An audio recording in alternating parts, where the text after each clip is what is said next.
Yo, what's going on, guys? And we heard earlier, and I made a video regarding it, that Collin Sexton has been made available for trade, and he had signed that 4-year, $70+ million deal, which means he's a very tradable contract. He's a guy who's an undersized combo. He averaged, like 14 points, a few assists, a few rebounds. Shot very efficiently from the field, career high in shooting splits, even though it was the lowest attempts he had taken in his career. He's 2 years removed from averaging 24 points a night, so the kid can score. So let's talk about the teams Sam Amico says are interested. So the Wizards, which I said would be a team that would be interested. We need a point guard. He's young, and we also need a shooting guard. So he could be a guy, we can tell, just figure it out. The Clippers, the Hornets, and the Bucks.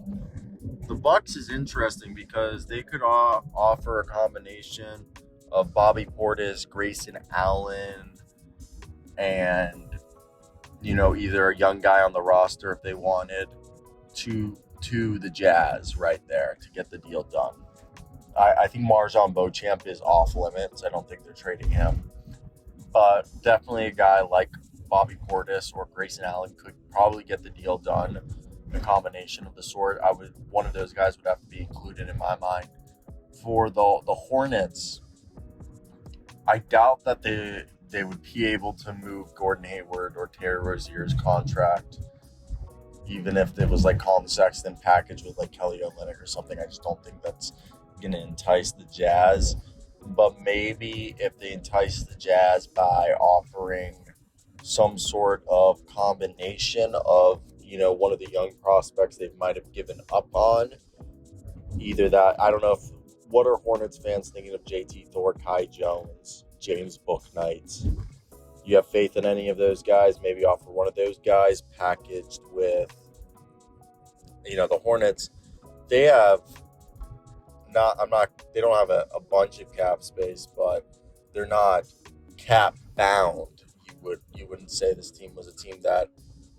So the Hornets could have some money to play with, as they did actually do a good job of lining up their book, and LaMelo is their third highest pay because Rozier makes 23 and Gordon makes 31, and Gordon's just not movable. But he is expiring, so it does entice. But a combination of James Bouknight, I mean, they could honestly actually eat his whole contract. So I guess maybe like James Bouknight and JT Thor might entice him, or something like that. The Clippers are also interested. They could offer like Nick Batum, Marcus Morris, Terrence Mann, Jason Preston, BJ Boston, Amir Coffey as a few guys that might be able to entice the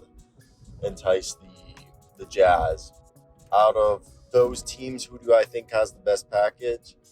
Maybe the Wizards, because they can give them like DeLon Wright, Monte Morris, Denny Avdia, Corey Kesper, Daniel Gatford, Anthony Gill. I think there's a bit more tradable pieces. And also, there's a bit more bias there with me being a Wizards fan. But let me hear you guys' thoughts. Where do you think Collin Sexton goes? And do you give up a first-round pick, or is it multiple second-round picks at this point? I know this guy was a lottery pick. He's got skill, but is he worth the first-round pick? I think that's the big question here, is trying to figure out what Sexton's worth is. And yeah, I want to hear you guys' thoughts in the comment section. What do you guys think? Let me know down below. Like, comment, and subscribe. Be sure.